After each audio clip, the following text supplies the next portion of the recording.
அரசியல் கட்சியினரின் கடும் எதிர்ப்புகளுக்கு மத்தியில் நாகூர் தர்காவில் தரிசனம் செய்தார் தமிழக ஆளுநர் ஆர்.என். ரவி. மாவட்ட எல்லையில் கருப்பு கொடி காட்டி எதிர்ப்பு தெரிவித்த காங்கிரஸ், விசிக, கம்யூனிஸ்ட் கட்சி உள்ளிட்ட அரசியல் கட்சியினர் கைது.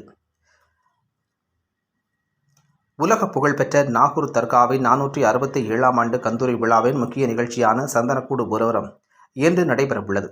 இந்த நிலையில் நாகூர் தர்காவிற்கு தமிழக ஆளுநர் ஆர்.என். ரவி இன்று வருகை புரிந்தார். கவர்னர் வருகையால் அலங்கார வாசல் முழுவதும் தடுப்புகள் அமைக்கப்பட்டு சுற்றில் உள்ள ஒரு சில கடைகள் அடைக்கப்பட்டு போலீசார் குவிக்கப்பட்டிருந்தனர்.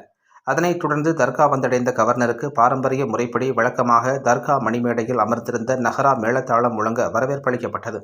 ஆளுநர் ஆர்.என். ரவியை அலங்கார வாசலில் நாகூர் தர்கா தலைமை அரங்காவலர் ஹாஜி உசேன் சாஹிப், ஆலோசனை குழு உறுப்பினர் சையது முகமது கலிஃபா சாஹிப், மாவட்ட ஆட்சியர் ஜானிடாம் வர்கீஸ், நாகை எஸ்பி ஹர்ஷிங் ஆகியோர் வரவேற்றனர். பின்னர் தர்காவில் சென்ற ஆளுநர் பெரிய ஆண்டவர் சமாதியில் இஸ்லாமியர்களோடு சிறப்பு துவா ஓதப்பட்ட நிகழ்வில் பங்கேற்றார். பின்னர் தர்கா வாசலில் வைக்கப்பட்டுள்ள குறிப்பேட்டில் 467வது கந்தூரி திருவிழாவில் பங்கேற்றதில் மகிழ்ச்சி அடைகிறேன்.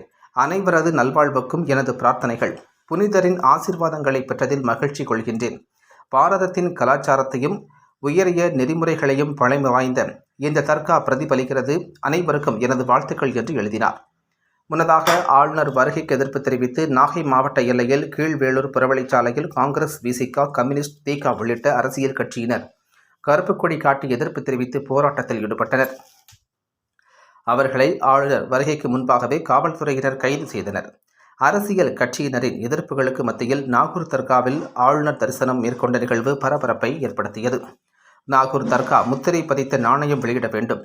நாகூர் தர்கா மராமத்து பணிக்கு தமிழக அரசு 4 கோடி ரூபாய் வழங்கப்படும் என அரசாணை பிறப்பித்துள்ள நிலையில் மத்திய அரசு சார்பாக 68 கோடி ரூபாய் சிறப்பு நிதி ஒதுக்க வேண்டும் என நாகூர் தர்கா ஆலோசனை குழு தலைவர் கலிபா சாஹிப் தமிழக ஆளுநர் ஆர்.என். ரவியிடம் கோரிக்கை மனு அளித்தார்.